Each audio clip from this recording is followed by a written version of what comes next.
आ गाड़ी में एकरा से केहू ना आटी, अब भांजे गाड़ासी कपार चाहे फाटी, गाड़ी उठौना हो मारी परी पाटी, छुटकी में खाई तो बड़की उलाटी, सास को हराड़ी पोतो ही पुत काटी।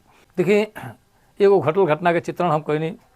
हमारे गांव के बगल में एगो टोला बा जहाँ एगो सास अपनी दूगो बॉडी बिल्डर पतोही के साथे रहेले। मरके की सास दूगो लड़का दोनों में पटेला, लेकिन पतोहियन में ना पटले के चलते दोनों अलग अलग बाड़ी सा। ससुई बेचारी के मजबूरी बा 15 दिन छोटका में 15 दिन बड़का में रह के खा ले। संजोग बस एक दिन उखछेले खाती उखियारी में हमू चल गए, गाय रखले रहनी वगैरह गई नहीं तो बड़की पतोही हमके उखिए से खोदलस, हमके तकनी तो कहलस के बाबा देहता नहीं हमारी में रह ले तो बुढ़िया 15 दिन हमारी में रह ले तो खाली खा ले या कहरे ले, आ छोटका में रह ले तो जीव धुन के काम करे ले। देखिए ईजा से उजल हम काट के गली होले बिया करा कीड़े पोरी। अब बुढ़िया बात तो सुन गई, अब गनासी लेके पड़ल उन्हें कौर से। अब बीचे में हम काट के गली होले रहनी, वो बगल बुढ़िया रहे बगल ओकर पतोहिया रहे। अब वो कहे कि तोर मांग फाड़ दे, भी कहे तोर मांग फाड़ दे। उनको दुर्भाग्य से अगर कोनो चले यहाँ से तो बीचे में हम बानी उकुल के फाटी चाहे हमारे पहले फाटी। गेंद गनासी छोड़ के वजह भागे नहीं घर है वहीं से वो कविता लिखनी। सुनी ये कविता सुनने से का होला कि सासू पतोही और सास पतोही विशेष तौर से अगर सुन लें तो ना सासू के पतोही दबा पे है जीवन में, और ना पतोही के कबो सास कुछ बिगाड़ सकेली।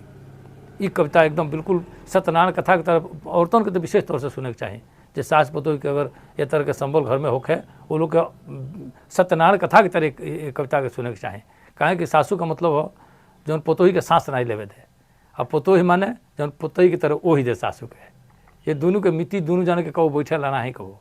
हाँ सुनी कविता कि सुन भल घर गए लैका गोहाटी, सास कहे रानी पतोही पुत काटी।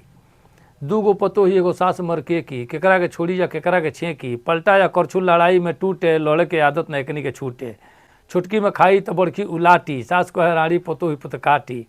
अपना के दाल भात बुढ़िया का रगरा, सूत उठ होके पतोहियन में झगड़ा, टेढ़ होके अंगूरी हाथ लगे नाचे, बेटा भतार के चबाली से कांचे। गाड़ी उठौना हो मारी परी पाटी, सास कहे रानी पतोही पुत काटी।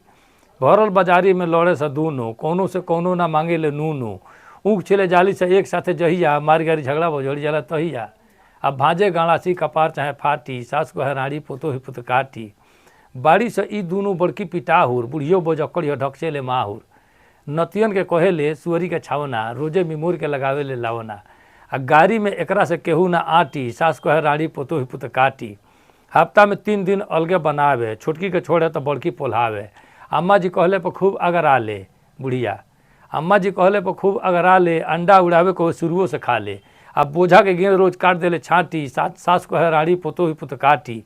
आ खुश रहे कहियो तो चले ऐंठ के, खुश रहे कहियो तो चले ऐंठ के, कहियो चुआवे ले लोबका बैठ के। लइका सलाम करे बाहर से आके, कहले उन्हें ऊपर पर जाके।